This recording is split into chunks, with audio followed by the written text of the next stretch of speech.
welcome to episode 107 of the So Video Games podcast, where we talk about any game at all, including new stuff, old stuff, and anything in between.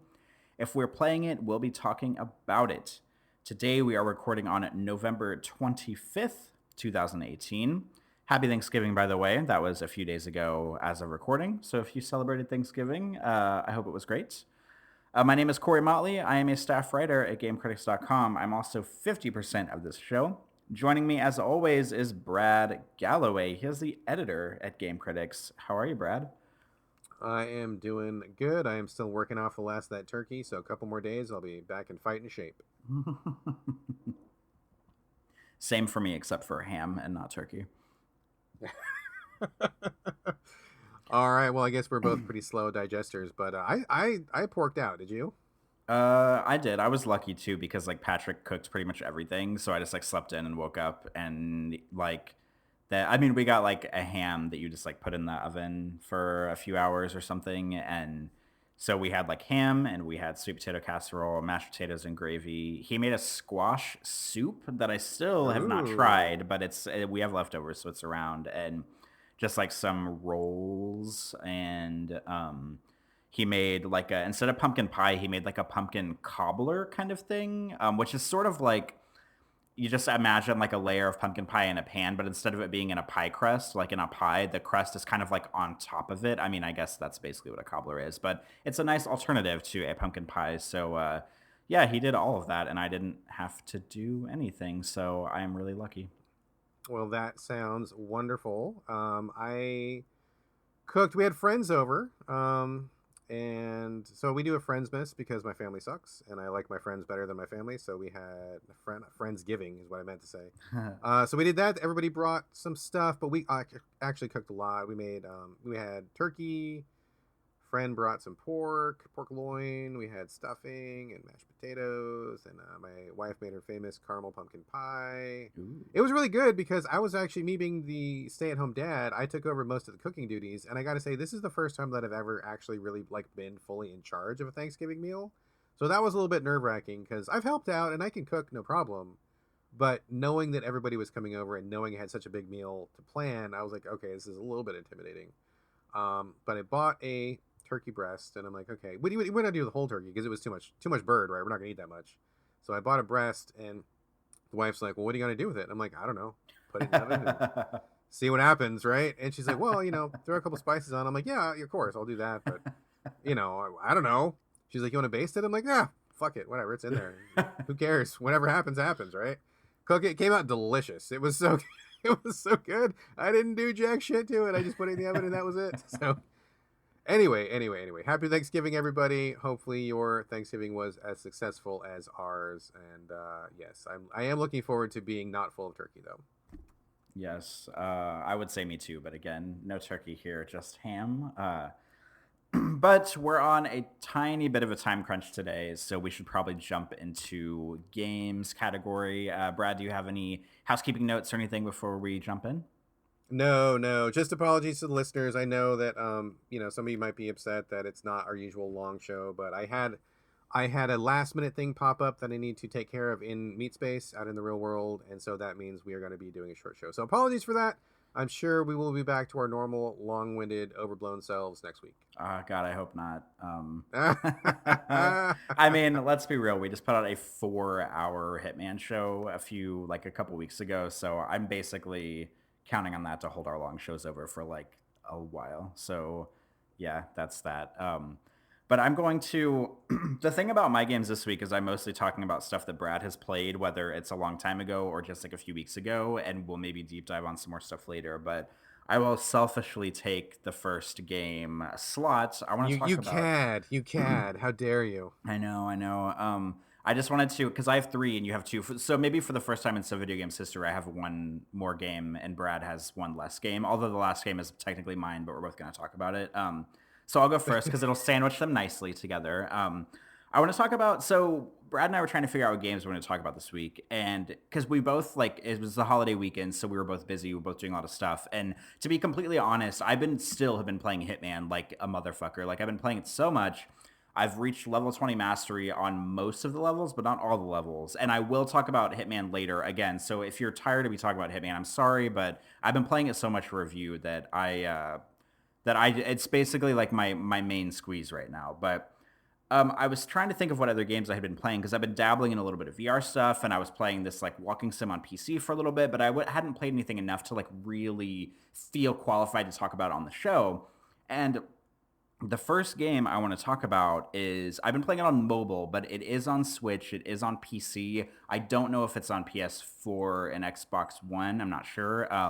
It's one that Brad talked about several weeks ago. It's called Gorogoa, and to sum up very quickly what I think about this game, after racking my brain to try to figure out what games I wanted to talk about this week on the show, last night as I was walking into the kitchen, I was staring at my phone, and after spending about 3 sessions with this game, I swiped over and saw I have sort of like a screen on my iPhone that's dedicated to games, and I saw it in the corner and thought, oh yeah, I forgot I've been playing this game, and that sort of sums up my feelings about Gorogoa. Although I spent 3 sessions with it, I kind of immediately forget I'm playing it as soon as I finish. But let me back up and I'll talk about. Although Brad talked about it a while back, let me sum this up again. So Gorogoa it's basically a puzzle game, and I know I'm not Mr. Puzzle Game, but it's one of those games that like. I mean, it was on sale, so that was part of the reason why I bought it. It was on like an iTunes Black Friday kind of sale, so I got it for like $2 or $3 on the App Store, and I'm totally game for paying that much for a game. It's fine, even if I'm not expecting to like it. But it's one of those games that, despite it being a puzzle game, it's a weird one where like everybody was talking about it whenever it came out. Everybody was like, I don't know, like jerking themselves off, talking about how great this game is and how interesting it is and how it like is one of those puzzle games. It's hard, but as soon as you figure something out, it makes you feel so smart. And oh my gosh, I finally figured that out. And so, the layout of the game, I'm playing it on iPhone, keep that in mind, but I'm pretty sure it's the same across platforms, is basically the game screen kind of looks like a window with 4 panels. And sometimes all 4 panels are filled with things, and it's like little kind of pictures. And sometimes just one panel is full, sometimes two, sometimes three. So it's kind of varied, and you can pull whatever artwork is in a panel. You can pull it around to any of the other 3 panels to kind of rearrange them, but not so it's kind of like one of those puzzles where you have to like rearrange things to make them line up to form one big picture, but it's only with 4 panels. However, to complicate things, not only can you drag the panels among all the 4 slots, but you can also like pan and zoom in and out of certain panels themselves. So for example, one of the panels will have like a picture of, it'll be like a Greek statue on a balcony, and there, if you click, there's like a building, like a castle kind of in the background with an open window, and if you tap on the open window, the panel will actually zoom into the open window.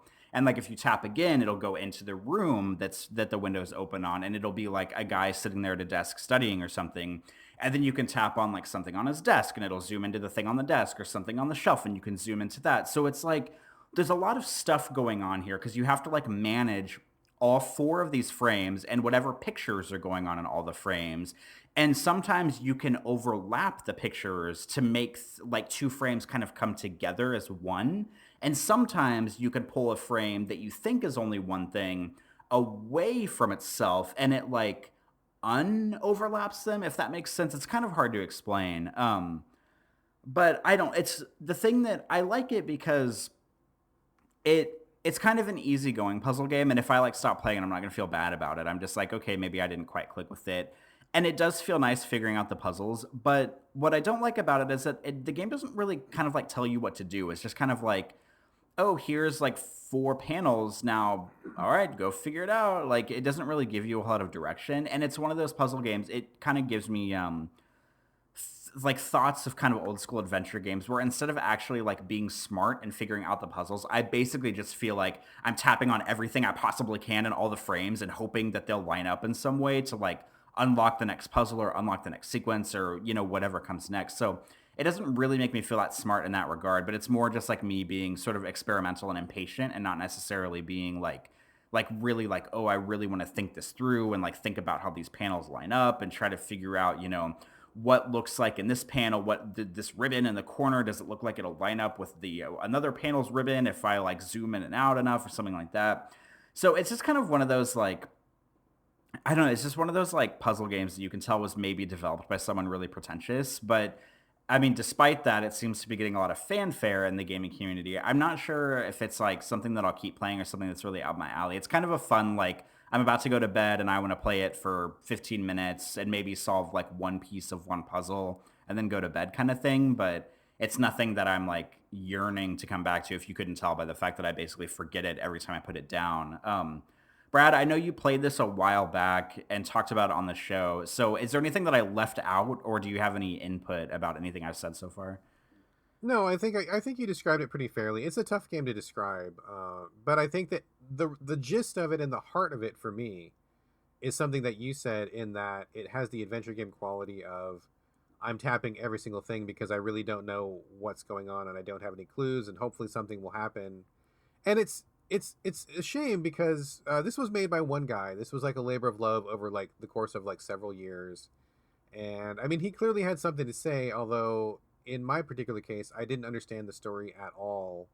I was not able to follow it. I mean, I got little bits of something here and there, but I literally couldn't tell you what it was about. It's about a boy who's like studying a book, but there's also like a monster, but then there's also stars. And I mean, I seriously couldn't tell you what it's about. So I think it's kind of a failure in a storytelling perspective.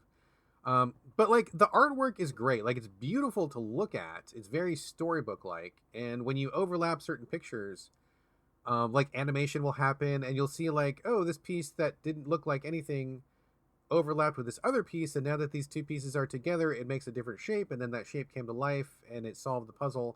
Like when you get that to happen, it's amazing. Like it looks so cool and it's a neat effect, but like everything up until that point is tedium and frustrating, and you're just clicking and clicking and clicking. And I mean, like you said, there's a lot to manage between the four panels and each panel having multiple layers, and nothing really being very clear. You're just like randomly moving things around and moving things around, and maybe something will click, maybe it won't.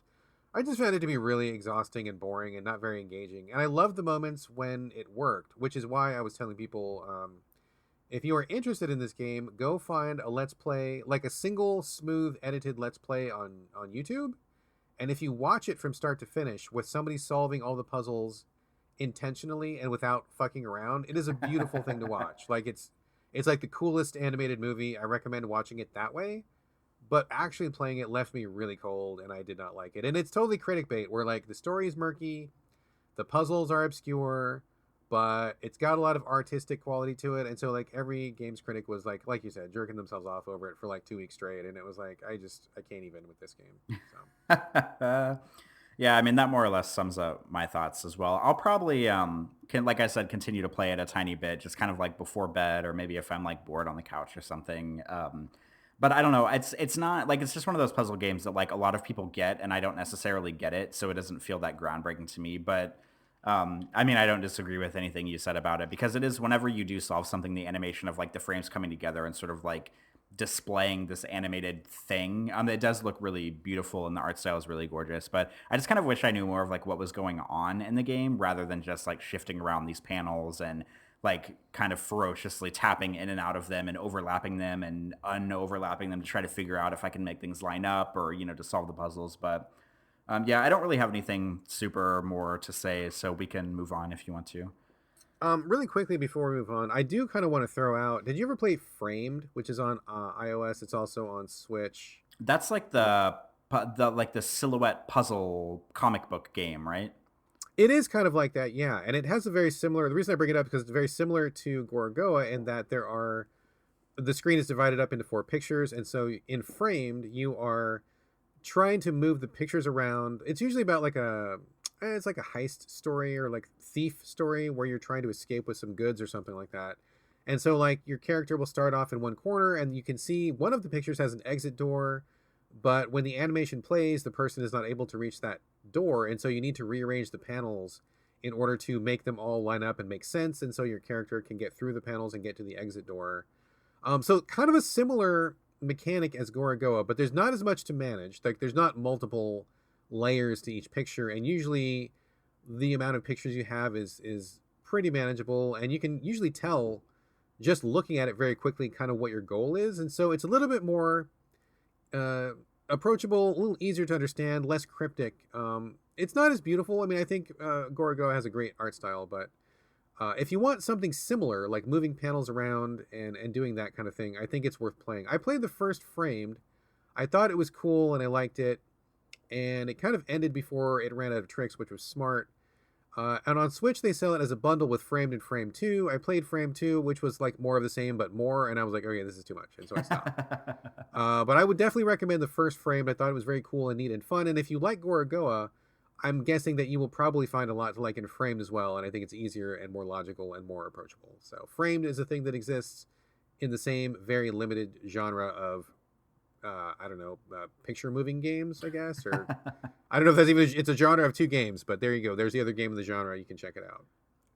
All right. I actually have played Framed. I played it years ago on iPhone, and I do think it was good, but I got stuck in it at a certain point and didn't feel invested enough to like look up a solution online or anything, so I just stopped playing it. But pretty sure I could download it again and try it again if I felt like diving back into, I don't know, see if I'm any smarter now than I was then, although I'm probably not at all.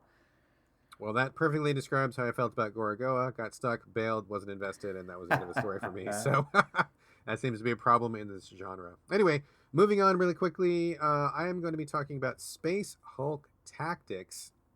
This is a wonderful game to talk about because if we had recorded even one day earlier, my take on this game would have been very different than it is today.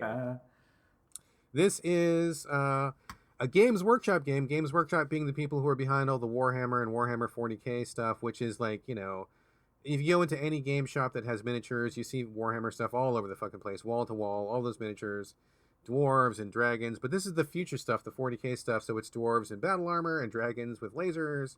And so kind of an interesting thing that they do. Very, very popular tabletop. I don't know anything about the tabletop game. I've never played it. I know it's a thing. I know it's huge, but I don't have any experience with it personally. Seems to be a real big thing in England. I don't know if that's necessarily true, but it seems to be bigger in England than it is in the States. That's just my general impression. I could be 100% wrong. But what I do know is that Games Workshop wants to put out video games using their IP, and they are 100% not scrupulous about who makes a game for them. They will let any jackass with a development kit make a game for them. And their track record in video games is terrible. Now, they don't make games themselves, but they will license to anybody. And I think that most people will agree that most of the Games Workshop Warhammer games are fucking trash.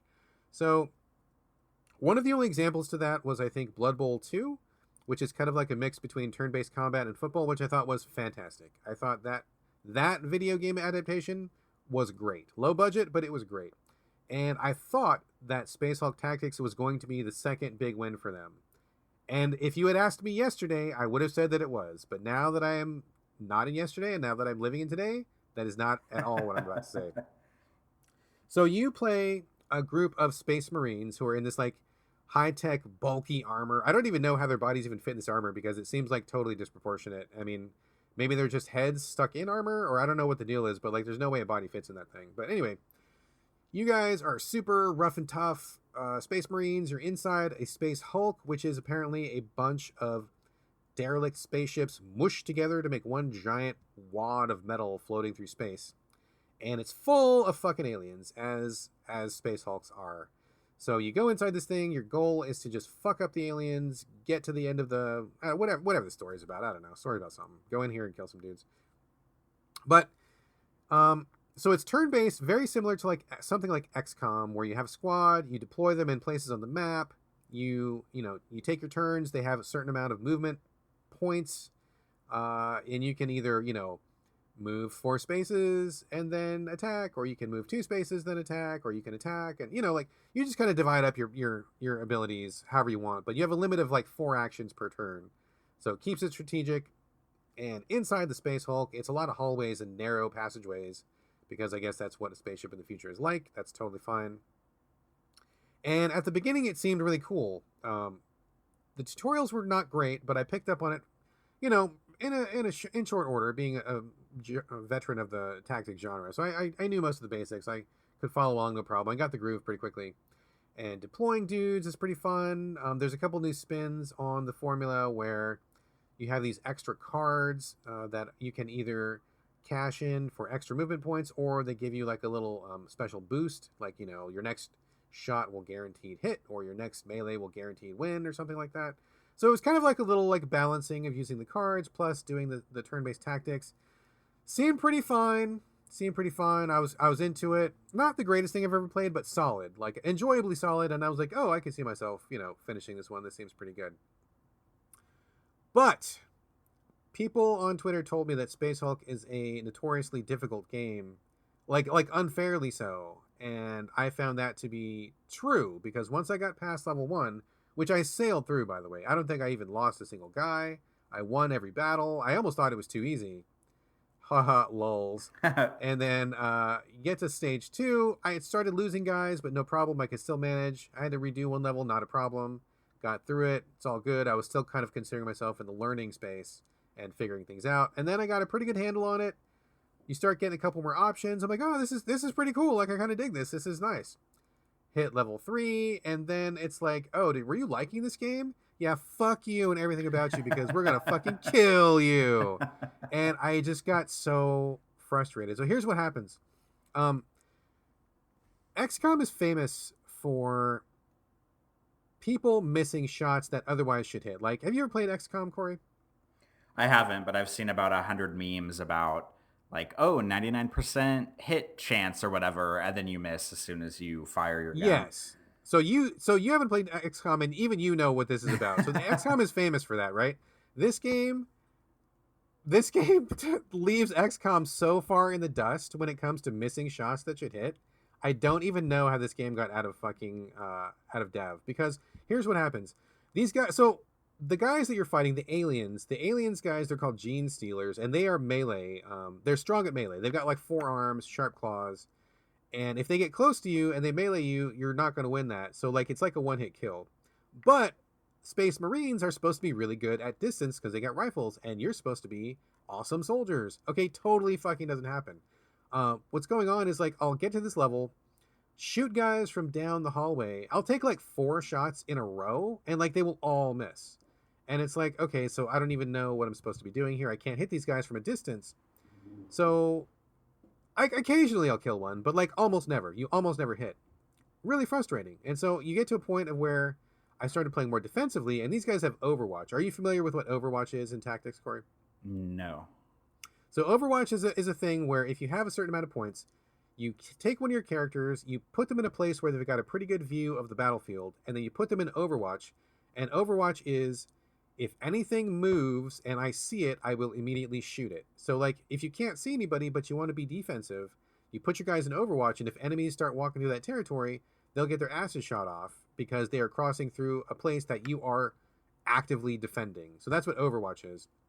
And so I start putting my guys on Overwatch, and they keep missing. And I'm like, okay, this is bullshit. I can't shoot them, and I can't Overwatch them. I don't even know what's going on. This is getting really frustrating. So I'm like, okay, I'm gonna be super defensive. Like, I'm gonna put on all my tactics hats. I'm gonna play slow. I'm gonna be as cautious as possible. And so what happened was, I got to this point. This is my quit point in the game, by the way. I'm inside a room, a small room. I have 3 Space Marines inside. One is on the north wall, one is on the east wall, one is on the south wall. The only door is in the west. I have 3 fucking guys all focused in Overwatch looking at the only door in the room. Okay, so picture that in your mind. Three guys covering one door. One of the fucking aliens comes in. Each guy takes 2 shots. They all miss. The alien leaves unscratched. He comes back in, literally leaves the room, and immediately comes back in. All 3 guys take another 2 shots. All 6 shots miss again. That's 12 shots in a row from 3 separate guys who are all focused on the same fucking door. All of them miss. The alien gets through that, does not take a scratch, walks right up to one of my guys, the guy in the south wall, kills him. 1 hit. The next alien comes in behind that alien. The 2 remaining soldiers each take 2 shots. All 4 shots miss. That guy walks up to my second soldier, kills him. And I'm like, how the fuck am I supposed to play this game if I'm setting up a kill box for these motherfuckers and they walk through it like nothing? I'm like, I lost my shit, dude. I was screaming. I think I was spitting. I was bleeding at one point. I was just angry. I was like, fuck this game. Fuck everything about this game. This is This is unplayable garbage. Like, I'm good at tactics games. It's one of my favorite genres. I'm very experienced at this. And to have a situation like that happen where you can have like, oh god, it's like 6, 12, like 18 shots in a row miss on a guy who's in like point blank range, forget it. Fucking forget it. So I immediately stopped playing, turned the whole thing off, went to bed angry. I had bad dreams that night, which sucked. And I got up and I don't feel rested. And I'm just fucking pissed that like this game started off so good. I loved the first level. I thought it was great. Second level, still good. And if you had asked me yesterday what I thought about this game, I would say, oh, this is a great game. I think it's a sleeper. It's really cool. I recommend it. And level 3 is when it all fucking went to shit. And I fucking hate this game now. And I don't recommend it to anybody. That the developers could pull shit like that. And like the percentages are so low and it's so impossible to hit guys on this thing. I don't know how you're supposed to ever fucking play this game. Fuck this game. This game is garbage. The developers should be ashamed. And I'm fucking angry and frustrated. And I'm not playing this game anymore. So fuck Space Hulk Tactics. It's garbage. This game sounds like absolute trash. It is fucking trash. And it sucks too because like other people on Twitter were telling me, like there's a lot of Warhammer fans out there and they all want these games to be good and these games are not good. So like the IP holder, Games Workshop, they should really fucking start getting some standards because they're getting this reputation of having really cool tabletop games and really fucking shit garbage video games. And it's like, why are you trashing your own IP like that? You guys seem like just the cheapest IP whores that you're going to sell your games to anybody who'll make them. And this is a perfect example. This was almost a very cool game. If they had fixed the percentages and just tweaked it a little bit more, this would be like a totally recommendable, super solid tactics game. And instead, it's a frustrating piece of shit that I don't recommend to anybody. And why did you waste the time? Why did you waste the effort? All it's doing is tarnishing your brand. I don't get it. I don't get why they're so loose with their IP, but this game is a travesty. I don't recommend it. I'm really frustrated because I liked it and then it turned out to be terrible. And honestly, I feel like I wasted my time with it. I wish I would have played something else because, you know, I don't play a lot of games during the week, limited time, and you know, I burned like 6 hours on this and I want my 6 hours back. So, yeah, fuck this game. Well, that was Space Hulk Tactics, which is another one. I feel like you haven't been on your roll recently of bringing silly named games to the show, but this definitely is one in that category. Shall we move on? Let's move on. I never want to talk about this game again.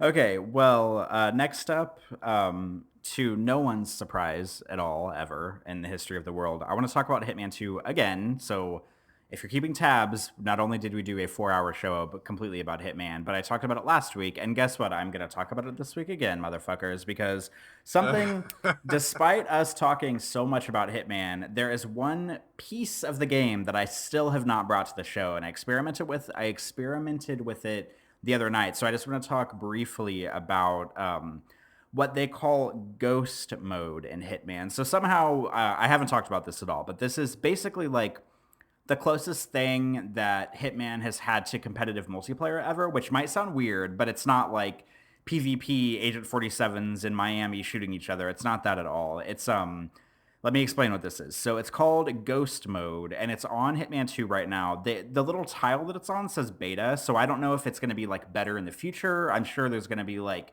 more levels or something for it right now, but I think the only level you can play it in is the Miami race car map. And what it is you go into the game, you have to wait to be paired with one other player. It's basically one-on-one.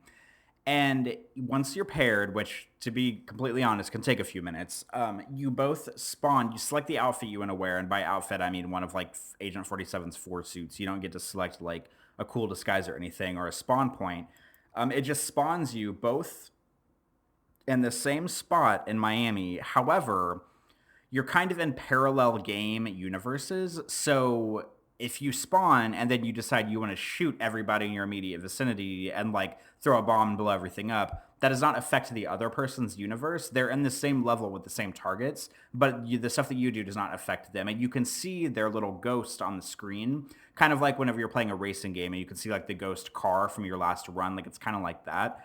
But it gives you targets that you have to take out, and they are basically just kind of randomized on the map. But if I'm not mistaken, you and your partner or your competitor have the same targets in a row to take out, and the objective is to get to the target, take him out. I think the target's always like the same. They're wearing this kind of like white suit with a white cowboy hat, if I'm not mistaken. Again, so it's kind of easy to pick them out of a crowd.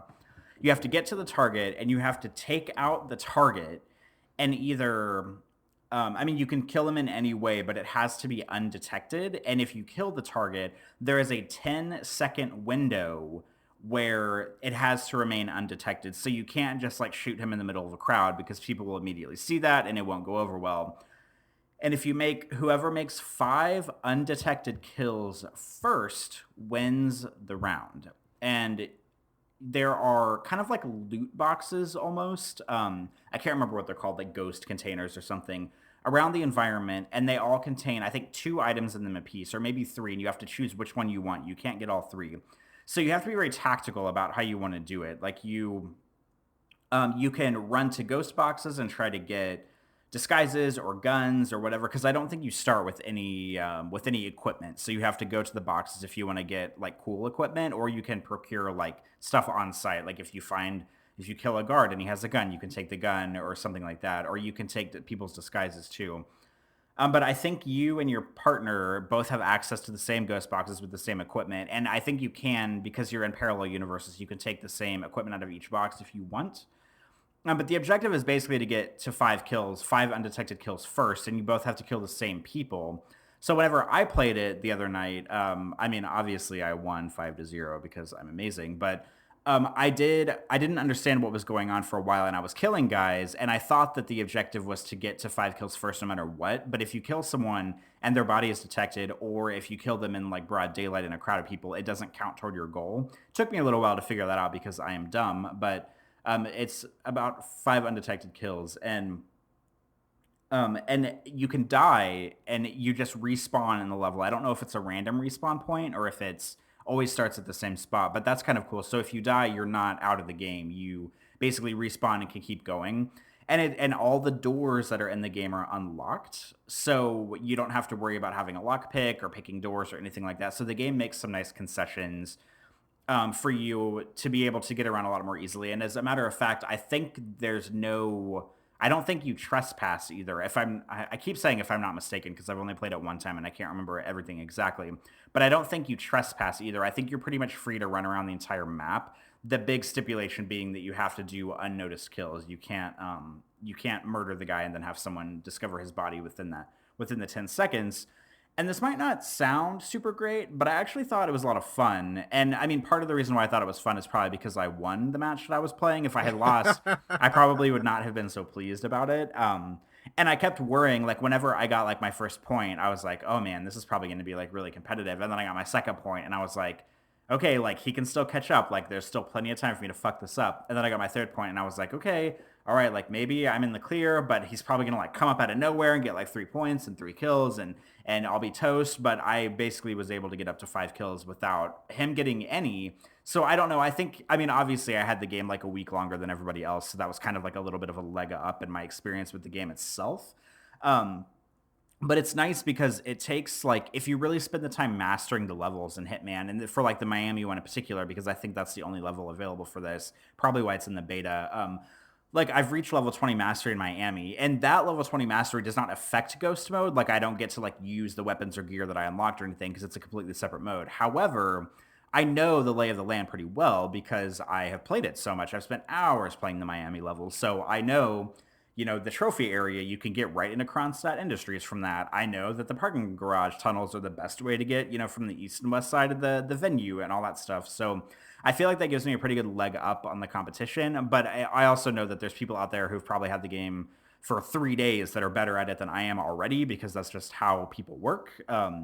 But I think this is cool, and I hope that they continue to expand upon it. And Brad, I know I DM'd you the other night and told you that I think we should try it because you can do quick matchmaking or you can do invite plays, and I think it would be fun to try to. I mean, even if it's not, I think it would be fun to try it against you. But if you don't have time, I understand. But I think it would be funny to try like just kind of like a one-on-one, like who can kill these 5 people first, because I know that I tend to be much more of a planner and a recon guy, and so this mode kind of goes against that a little bit for me. You have to be very much in the moment and really like take advantage of what's going on in any given situation and be really alert and really flexible. And I feel like that's more of your forte whenever you're playing, because you were kind of, kind of flying by the seat of your pants whenever you play Hitman. So I feel like maybe that would give you a little bit of a leg up on this. I'm not sure who would win between the two of us if we went head to head, but I think it's a fun game mode, and I hope that they continue to add the additional levels to it. I'm sure that's the plan because it's in beta right now, but I think it's pretty neat, and I like having that experience from playing the single player levels so much, kind of giving me a little bit of an edge, a little bit of a payoff in a multiplayer mode. And it's just it kind of reminds me of whenever Assassin's Creed did that one multiplayer mode where like everybody kind of looked the same in the arena, but one of them was like the person you had to kill, and you were all kind of like trying to figure out this killer together. It kind of reminds me of that a little bit because it's like a totally different take on kind of a PvP multiplayer. But I think it's cool, and I think it's creative, and I support it, and I'm definitely going to be playing it some more. You inviting me to play this game with you reminds me of like when you watch a movie and like a guy walks into a pool hall and like there's like some like noob from the sticks or something who's like, well, I'd like to play pool. I got some money, and then like he loses the first match like hardcore, and then he's like, let's double down, and then he like runs the table and doesn't miss a ball because he's like actually a pool shark in disguise. I think you're setting me up for this. You're like, yeah, like we should play, and you're a running gun guy, and yeah, you've got like the whole map memorized, and you've already done it once. Yeah, no thanks, dude. Whatever. You I just feel want a like stone cold victory over my whatever. ass. I feel like you would be the pole shark in disguise because I'm like the recon planning dude, and you're like the off the cuff kind of guy. So I'd be like, oh yeah, I totally have this. I totally know the layout of all these levels. And then you would come in having played the level like 2 times and just like murder all the dudes in complete stealth. And I would be Oh my like up in god. the corner trying to plan some shit, and you'd just be like running circles around me. I don't know if that's how that would play out. I'm not convinced. I think I may be setting myself up for a fall. Yeah, we'll have to make some time, give it a shot. Yeah, we'll see what happens. That does sound like an interesting mode though. Yeah, okay, cool. I will have to check it out. I keep meaning to come back to Hitman, but I was trying to get through Space Hulk for review, and I had to finish up another review game, so I kind of got tied up. But I want to get back and try that. I want to try the limited target mission. Is that still a thing? Is that over? Oh yeah, it's still a thing. The elusive target, which to talk briefly, I know we're on a time crunch, but elusive targets in Hitman are basically specialty timed targets that IO Interactive releases. Sometimes they last for a day, sometimes they last for like a week or two. The first one for Hitman 2, which has been much publicized, is Sean Bean, actor, maybe legendary actor who plays people who often die in films. That's kind of like his shtick, which is the reason why he's in the game. It's kind of a funny. They call him the Undying in the game, but it's basically a one shot at a mission where you have to get in and kill him, and if you die, you don't get to try it again. It's over. It's done with. You have one shot. However, you can restart the level as many times as you want up until you kill the target or you die. Once you kill the target, you cannot reload and you have to make a flawless escape, or if you die, it's over with. So it's kind of a fun, like, it's kind of like a final exam for everything that you've learned in Hitman up until this point. And the Sean Bean one that's going on right now, I think it's still active for like another week, I want to say. So even if you're listening to the show, it's probably still up to play right now. So get on it. They're a lot of fun to try, and you unlock, I think, disguises or weapons or something if you beat them. I have mixed feelings about this content being on a limited time basis because I just, I can't get around to it, or I got other things, or I'm tired, or whatever. I missed all of those because I didn't get to Hitman fast enough, Hitman 2016 fast enough. So I'm gonna try to get to it, but I kind of don't like the limited time nature of a thing. I know they're trying to keep it alive, trying to keep the game going, fresh content and all that, which is cool. I just wish I could get to it at my own. Still give me one shot at it. I mean, don't give me like extra chances or anything, but let me get to it when I get to it. I would prefer that, but whatever, whatever. If I get to it, I do. If I don't, I don't. Whatever. Let's move on really quickly. Excuse me. Got about 15 minutes left. I don't have a lot to say about my next game. It's called Toki, Toki. This is an arcade game from a million years ago, and I remember it very, very well because I liked the art style. You play a prehistoric man, a human, whose girlfriend gets taken away by an evil wizard, which I guess I'm not really clear how there's already a wizard in prehistoric times because everybody's caveman, but I guess don't think about it too much. The wizard takes your smoking hot blonde girlfriend because that's what everybody did in games back then, and he turns you into a primate of some sort, some kind of fantasy monkey gorilla sort of a thing with this enormous head, and he spits energy balls, and I don't know why. It never made sense to me. You would think he would throw rocks or bananas or punch or something, but no, he spits energy balls. And you kind of go through these like vaguely prehistoric platformy levels with every animal in the world out for your ass trying to kill you because I don't know why, but that's what games do. So like a bird will fly by and try to peck you on the head, a turtle will walk by and spikes come out of its shell, other nasty monkeys come and try to kill you, and you're just kind of just, platforming. All you can do is spit and jump, and that's it. So that's pretty basic. I liked it a lot back in the day, but I was never good at it, and it always really frustrated me because I felt like it was a little bit too hard, and so I spent a lot of money on it. Never got past level 2, I think, and it just stuck in my brain as one of those games that always just kind of just bugged me. Like I always kind of resented that I never finished it or that I didn't get that I wasn't better at it. And so when I heard that this game was coming out for Switch, I'm like, oh yes, let's rematch, bitch. Let's get this on. We're gonna do this. It's slightly unsatisfying because they have completely redone the graphics, and I kind of don't like the way they look now. I kind of like the old school, pixely, kind of chunky look to it. I thought it was pretty cool for an arcade game. What they've done is they've redone all the graphics by hand. It looks like an animated cartoon. It's not like perfectly smooth, but it's pretty smooth, and it's very, it looks like if you took a screenshot of it, you would think somebody had drawn that with a pen and paper or something. So it looks cool, but it doesn't keep that same old school arcade flavor, which I kind of am bummed out about. I kind of wish there was a toggle that you could just turn on the original graphics, because I would turn them back on because I like it old school. But anyway, going back and playing this game, I'm like, this game's trash. Like, this game sucks. Like, it's just not good. And when you're a kid in the arcades, it's hard to tell. But now that I'm playing it on the Switch, I'm like, yeah, this sucks. Like, I wouldn't really want to play this like ever. Like, it's one-hit kills, and there's like a bunch of enemies moving around wildly in the environment, so it's hard to dodge. You don't have a lot of offensive options. You don't have a lot of defensive options.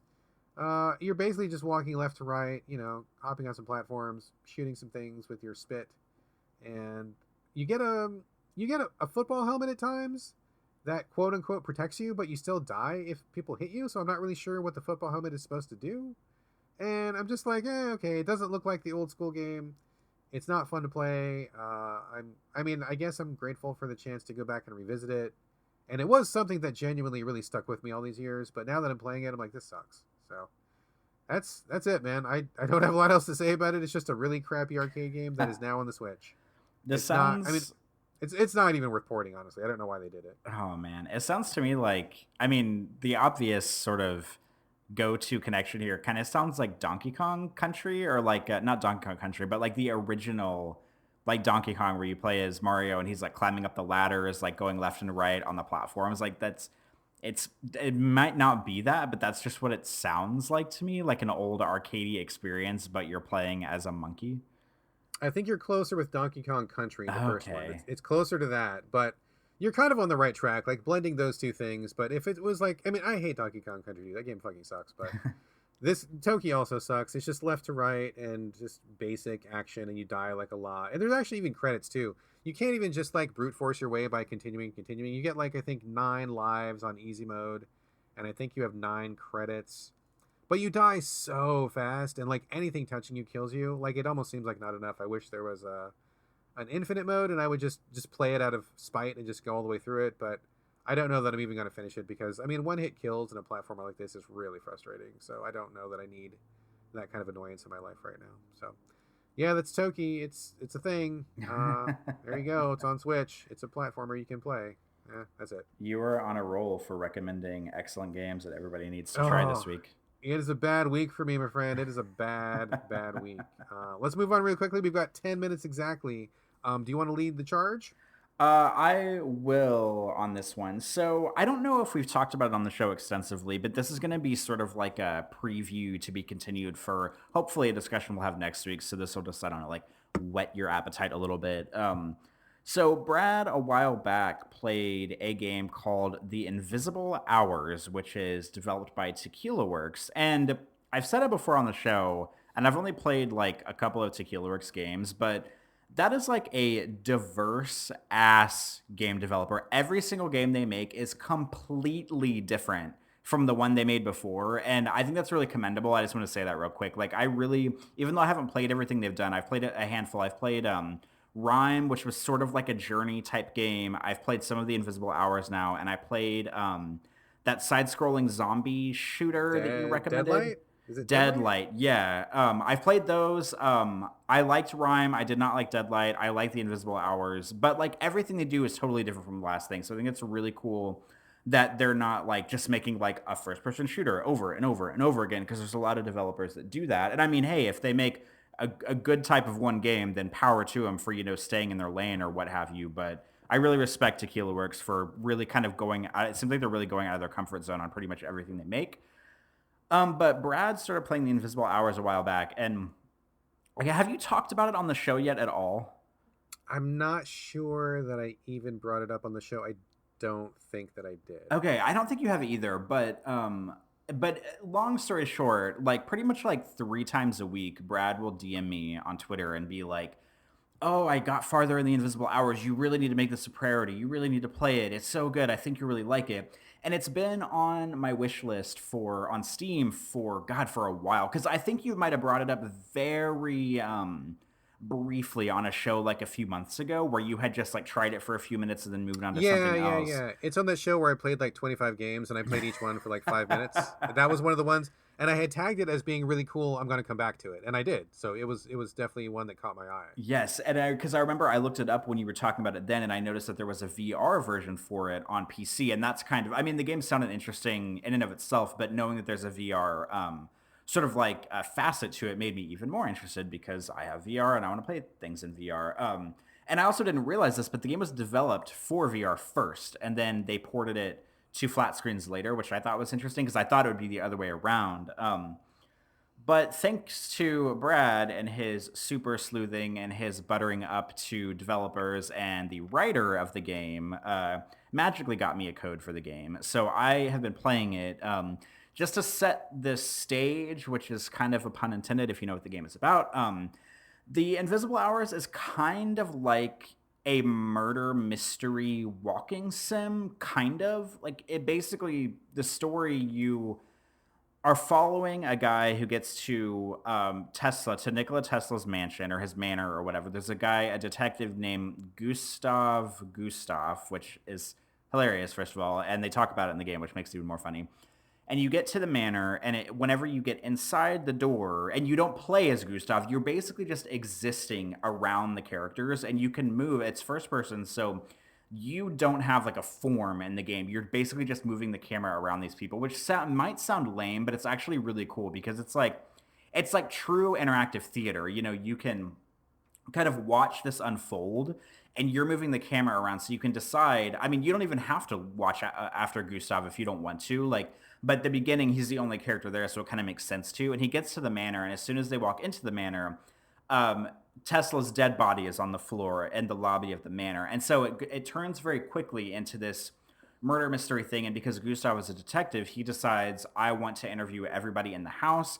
And it's a bunch of like famous people in the house, like Thomas Edison is there, and is it Sandra Bernhardt? Is that her name? Yeah, that's correct. And she's like a French actress in the game. And there's like a woman who was outside who used to work with Tesla, but apparently she was like crying outside because he like fired her and wouldn't let her back in the house or something like that.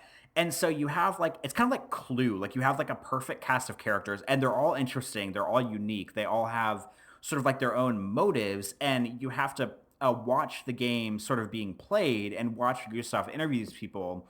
And sort of like, I guess, I mean, I'm assuming at the end they're going to figure out who it is, because I haven't gotten to the end yet, but it takes place over 4 chapters. And the cool thing is, because you can move the camera freely, you want to play the chapters several times, because the first time you'll follow Gustav and see what he does, and then the second time you'll follow Edison and see what he does, and then the next time you'll follow the actress and see what she does. So you like have to be really cognizant about playing the chapters over and over again. Or you can also rewind and fast forward and pause the chapters in action, so you don't even have to necessarily replay them. You can just rewind them, and then kind of pick up with somebody else and see where they go. And I've completed the first chapter. I followed everyone through the first chapter. I followed Gustav through the second chapter, so I'm probably like a quarter of the way through the game if I want to watch everybody do everything.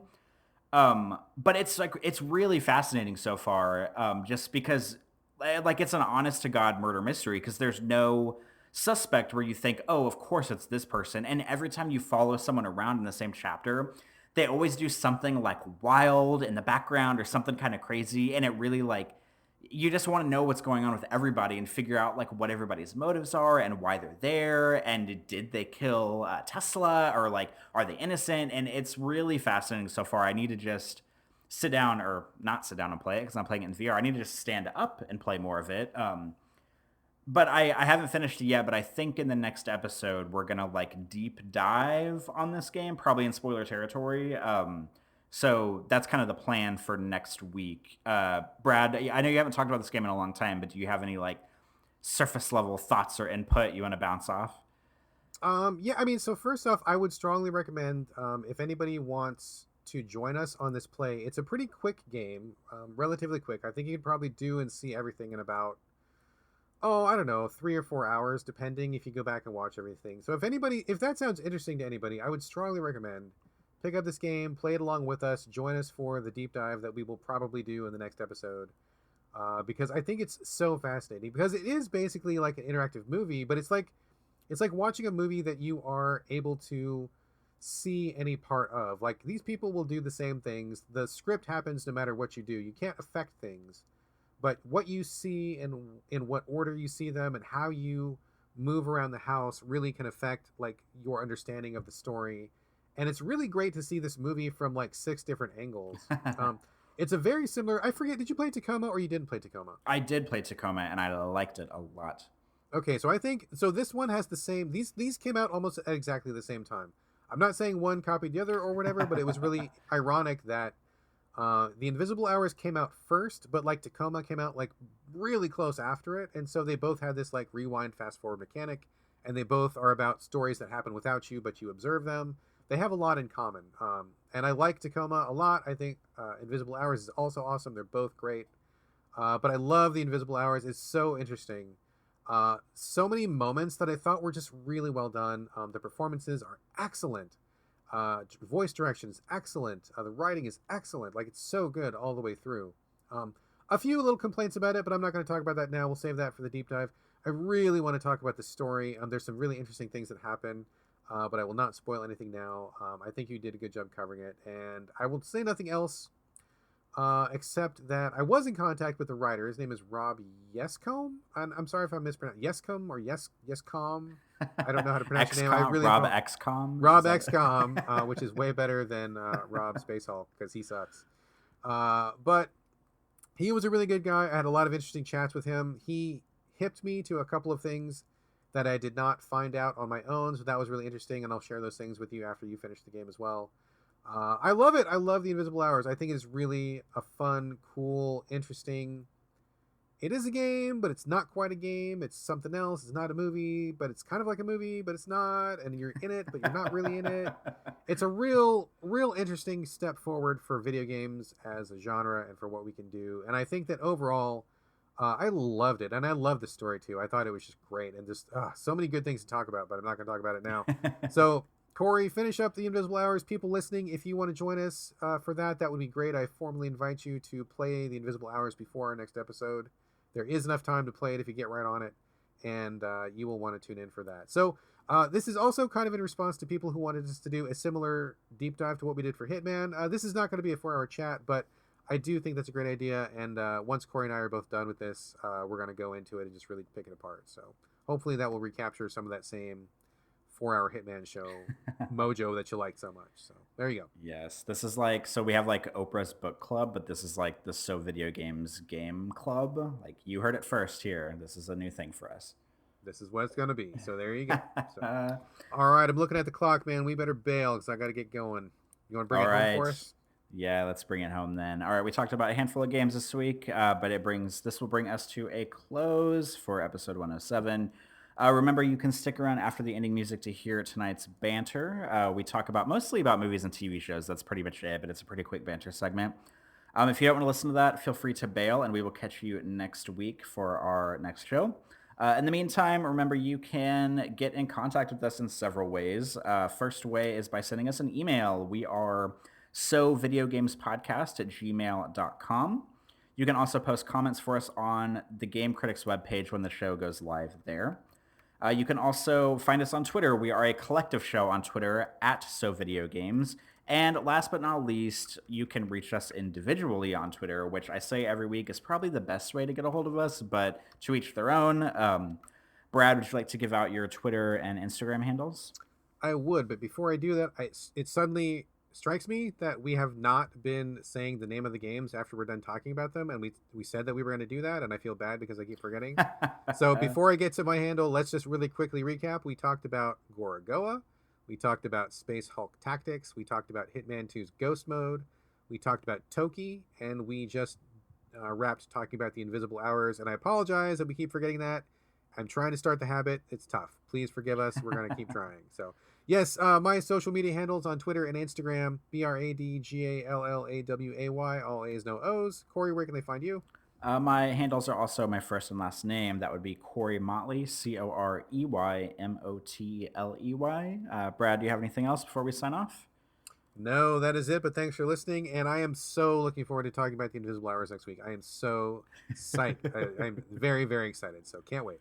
Good. I'm excited too. I just need to play the rest of it and then we'll be all set. But looking forward to that next week. But until then, that's the end of So Video Games episode 107. We'll see you next week for another episode. But until then, this is bye from Corey. And bye from Brad. See you next time.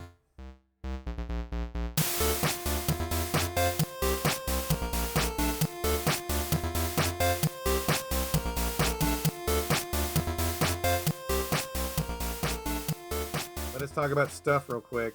You want to go first? You want me to go first? You had some stuff left over from last week. You want to wrap up what you had last week?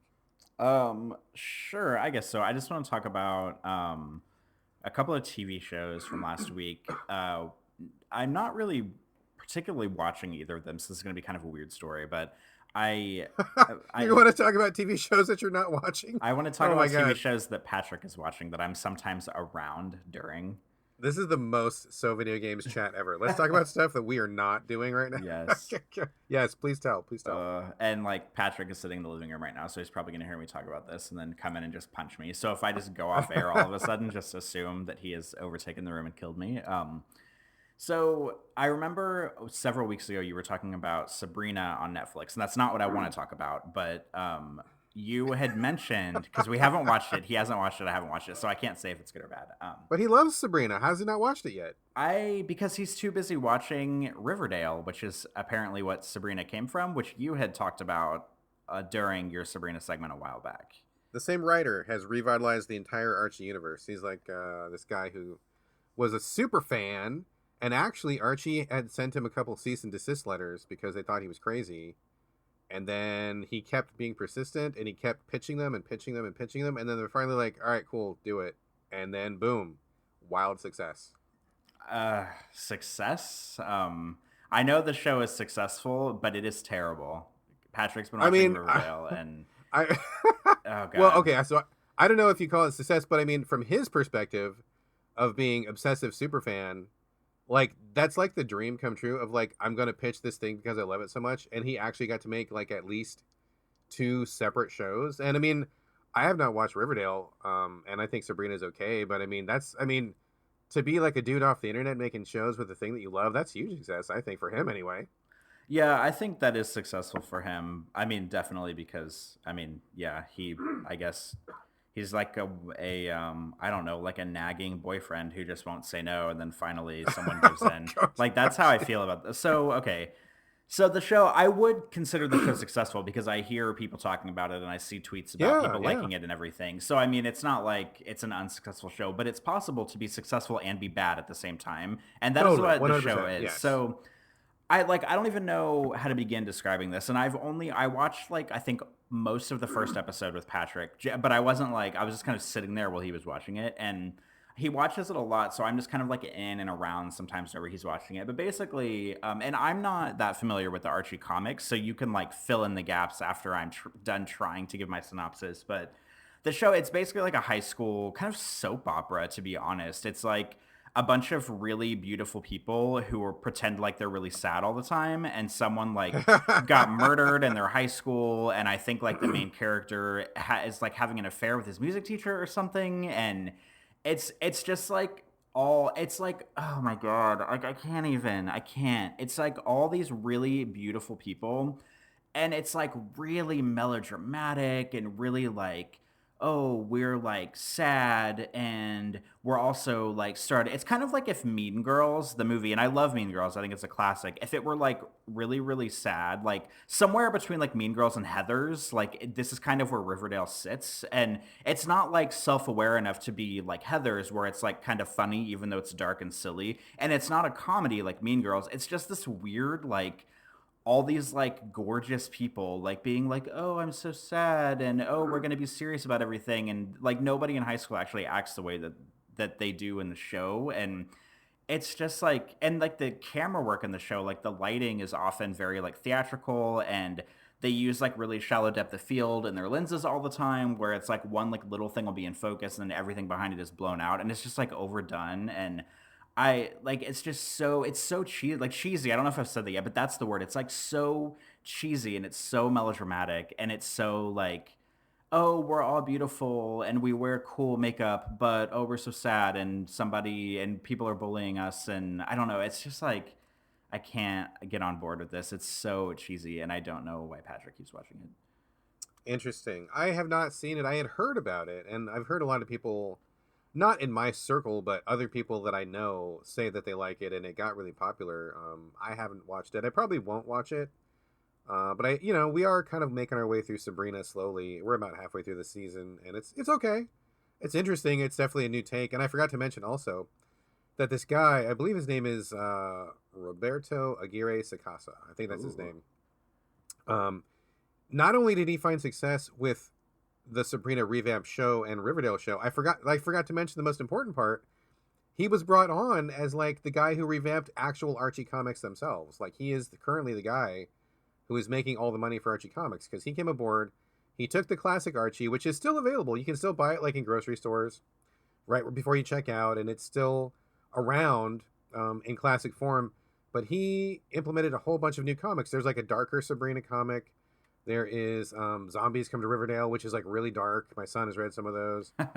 There's like all sorts of like new angles that have been applied to Archie. So this guy, I totally can't believe I even forgot. But yeah, he started off by utterly revamping Archie comics themselves. Sales went through the roof, and then he parlayed that into these shows. So think about being, super fan, obsessive dude who runs an Archie fan page on the net, and then going to, I'm basically the driver and showrunner of all things Archie right now, which is pretty crazy. So maybe not all up my alley, and I'm only halfway sold on Sabrina, but I mean, cool for that guy. But yeah, I mean, you should ask Patrick what he likes about it. Did you ever ask him? I think I don't know. I think he just likes like good-looking people. I don't know. Like What a weirdo. I don't Who know. likes looking at sexy people? That's Well, weird. because I had been like tweeting about it a little bit, and he was like, "Oh, well, Archie like takes his shirt off a lot," and I was like, "Well, you can just like Google him and like not have to sit through like how awful the show is." But I don't know. He also is not like I don't know. This is gonna make me sound like an asshole, but like he like I don't know how to say this without sounding like a jerk, so I'm just gonna say it. But like if I'm gonna watch a TV show, it has to be something that I'm like really in love with, and he doesn't necessarily have that attitude. I don't think like it can just be like fine, and he'll continue to watch it, and but I don't really like have the I don't prioritize my time to be able to watch just like okay TV. Like I have to, it has to be like really great or really like something I'm really into to watch it. Does But he have a he lot of downtime though? Like, does he have like a bunch of free time? Yeah, I mean, like when he's off work, he basically will just be like watching TV or playing like Overwatch, or he actually started playing Hitman a little bit, which is kind of exciting. Hitman 2, Ooh, and I mean that's basically it. He plays a lot of Overwatch, or just like watches TV. But I don't know, he kind of like watches TV, but will be like on his phone the whole time, so he doesn't really like give the right, right, show his right. entire undivided attention. But yeah, I mean that's pretty much it, I think. Well, everybody gets their groove on in different ways, and if that floats his boat, then I guess there you go. Yeah, he also started watching The Good Place with Kristen Bell. Have you heard of Oh this? yeah, yeah. Gina loves it, and it's one of those shows where okay, so like what happens with us is like we'll look at shows and she'll be like, "Oh, what about this? Do you have any interest in watching this? If so, I'll wait and watch it with you. Or if you don't care, I'll just watch it myself." And I looked at it. I'm like, "Oh God, no, go ahead. That looks like crap. I'm not gonna waste my time because I know how limited time I have, right? So like I don't want to hold her back from watching shows because I just don't have time to watch TV, like barely ever, right? So if we watch 2 episodes of Sabrina in a week, that's like a big week for us because we got so much TV time in. So I'm like, no, go ahead, go ahead. But like, I'll be in the room walking by or I'll be doing something and I watch it. I'm like, the show looks like garbage. Like I just have no interest in watching it. And I know that people have said it got really good and that it was really actually really funny. I do like Kristen Bell. That's her name, right? Yeah. I do like Kristen Bell. I do like Ted Danson. But I just had no interest whatsoever. And to be honest, I was actually surprised it got renewed and then it got popular because I thought it looked like garbage. But where were you going with this?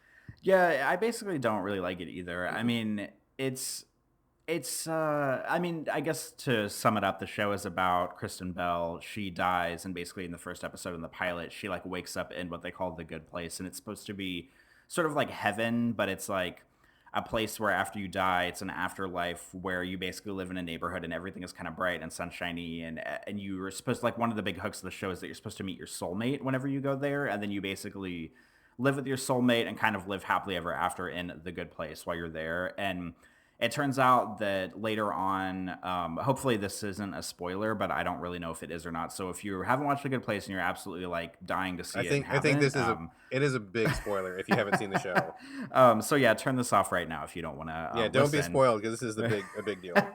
But it turns out that it's not actually the good place. It's like the bad place, but the Ted Danson, who's kind of like, he's kind of like the architect in the Matrix where he like creates this world. He's like making a different version of the bad place that's sort of like passive aggressive rather than, being like hellfires and torture of the bad place. And so um, and like I like Kristen Bell a lot too. I think she's great. She's just like really fun and she's really like good-hearted. And the thing that I think is weird is that in the show, like in the first or second episode, she basically comes out and reveals to her who the guy who's supposed to be her soulmate, like, hey, I'm not supposed to be here. I think they got me mixed up with another Eleanor. That's her name on the show.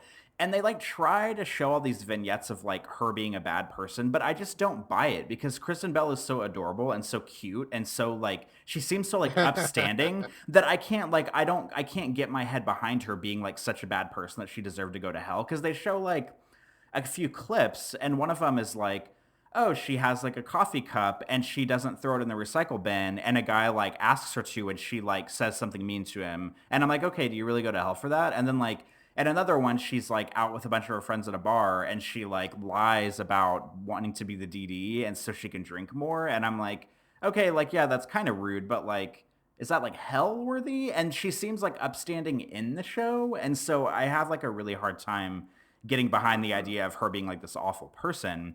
But I don't know. Everything in the show just kind of seems really contrived. Like I watched the first episode with Patrick, and then like he continued to watch it while I was doing other things yesterday. And like I went to the skate park yesterday and shot for a while, and I came back, and he was like already on season 2, episode 2, and I was like, first of all, Jesus, like that was fast. What else did you do? And second of all, like the episode they were on, it seemed like no, like it basically seemed like it could have been like 2 or 3 episodes after the one Like I had nothing had watched. changed. Yeah, totally, Yeah, dude. so like Eh, everything that happens in the show just seems really kind of like contrived and dumb to me. Like there's an episode where a bunch of trash gets rained all over the city and then they have to pick it up and like kind of do this like trash removal thing. But like earlier in the show, they talk about, because it's the good place, they can basically make anything appear on a whim. So like why can't they make the trash disappear on a whim? Like it's just one of those shows, and I know that like I shouldn't be thinking this hard about like this silly 20-minute, kind of comedy TV show, but it's like this is just the way my brain works. Like if little things like that just don't add up to me, I like lose interest pretty quickly. And I know that's not the takeaway here, but like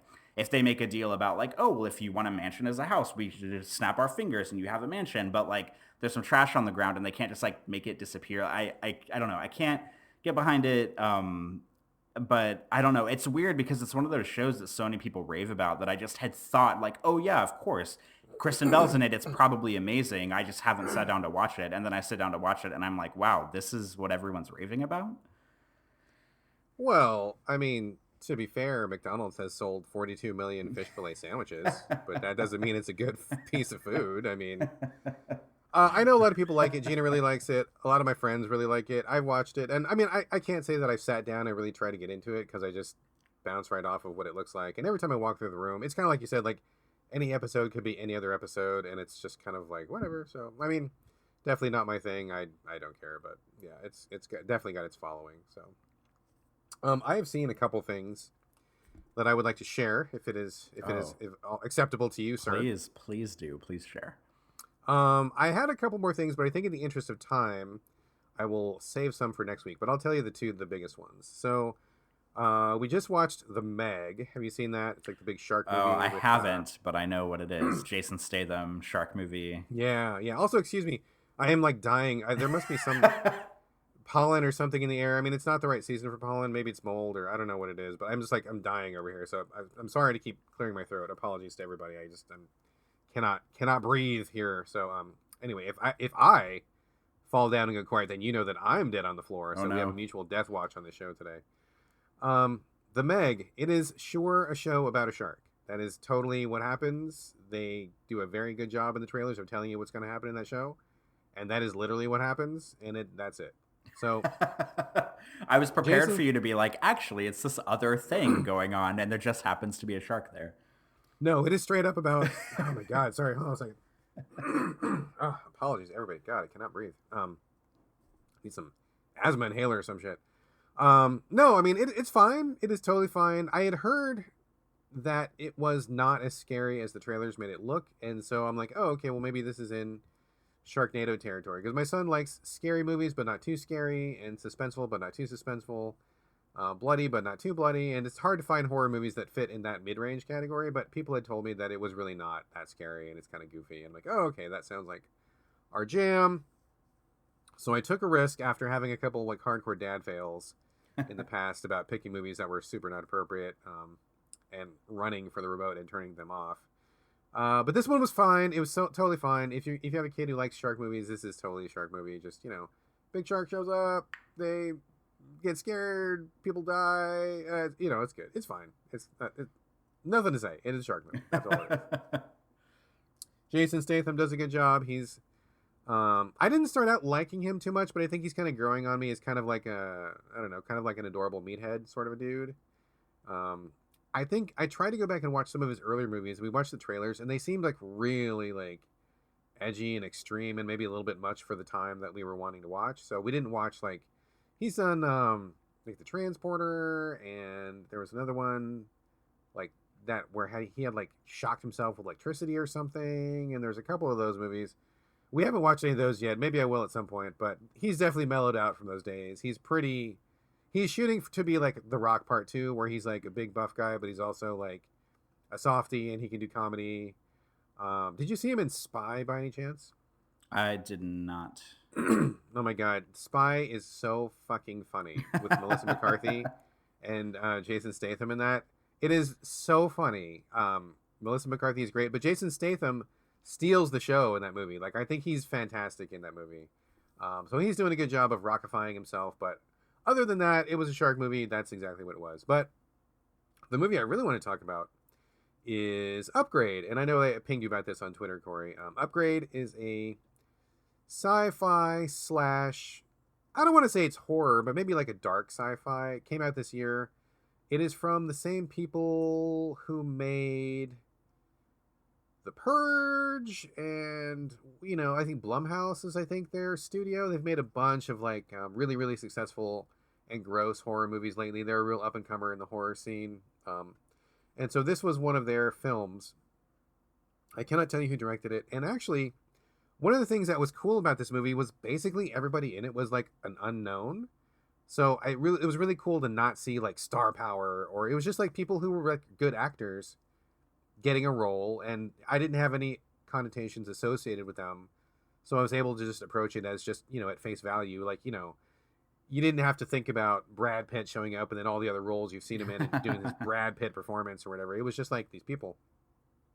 So that's cool. I like watching movies with people who are brand new, and also, it gives more actors a chance to shine. But basically, the gist of this movie is it's in the future. I don't know that it's like super far in the future. Like, we're not quite to like Blade Runner times, but it's approaching that sort of. The country is kind of a weird mix of like people are still really poor, unemployment is still a problem, but there's also like high tech. It's kind of like a world where like everybody can afford a really cool iPhone, but their house is a shithole and they have a shitty car.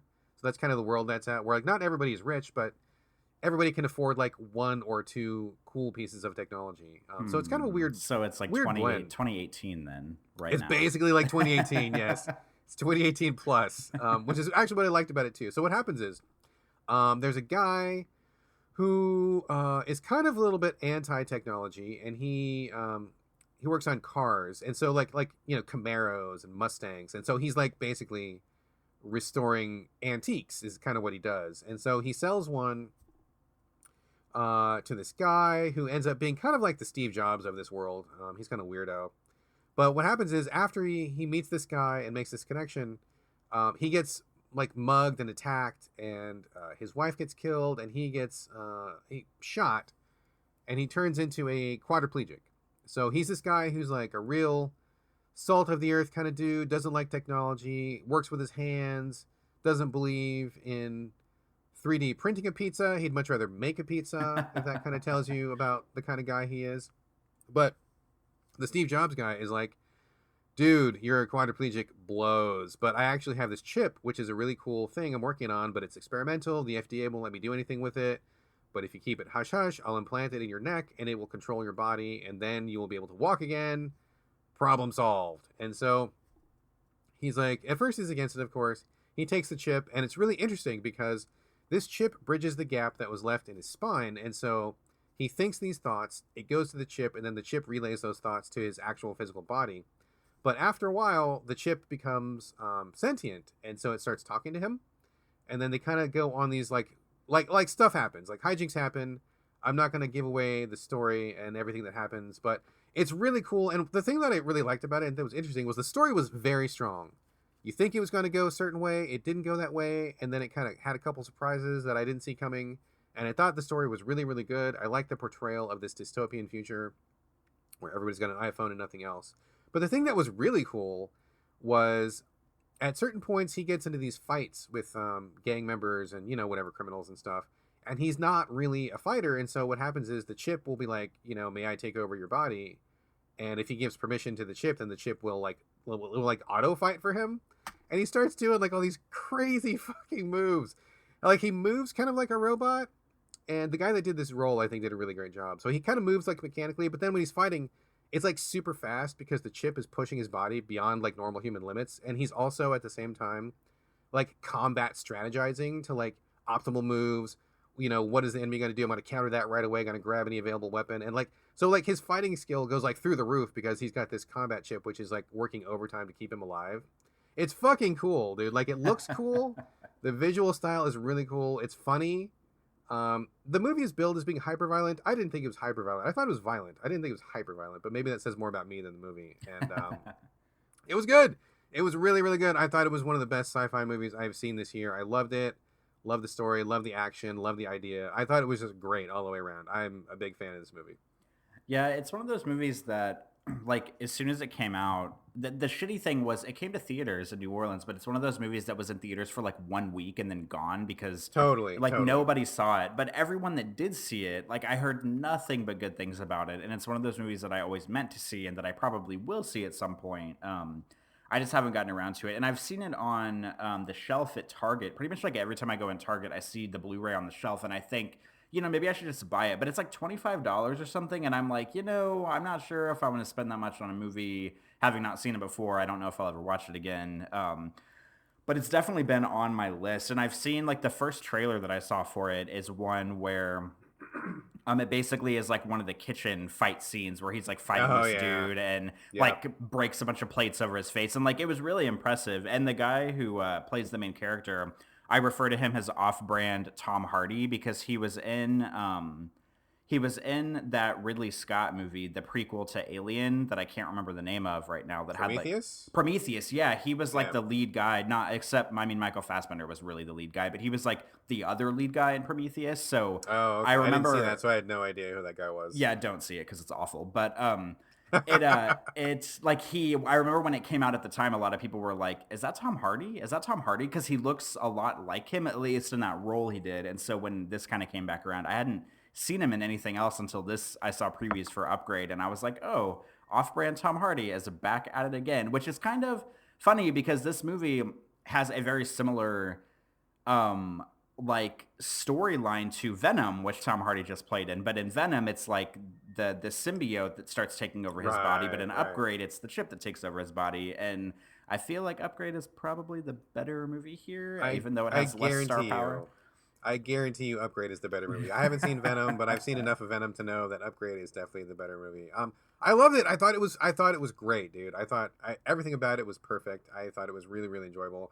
I would strongly recommend that you see this. Don't buy it. I mean, don't buy it for $25. I mean, we downloaded it for $4.99. That is a good price to see this movie at, and rent it that way and just check it out. I loved it. I thought it was so good. If you want a dark sci-fi, boom, chef's kiss. This movie nails it. So that is all I have to say. We should probably get rolling unless you have anything pressing. We are on a little bit of a time schedule today. Any last things, or should we push ahead with the show? We can totally push ahead with the show, but I do think it's funny that Thanksgiving just happened and neither of us talked about Thanksgiving at all in Banter. I mean, I had turkey. Do you have turkey or what? We went the ham route because we prefer ham over turkey, so we did that. There we go, folks. I had turkey, Corey had ham. Happy Thanksgiving. And on with the show.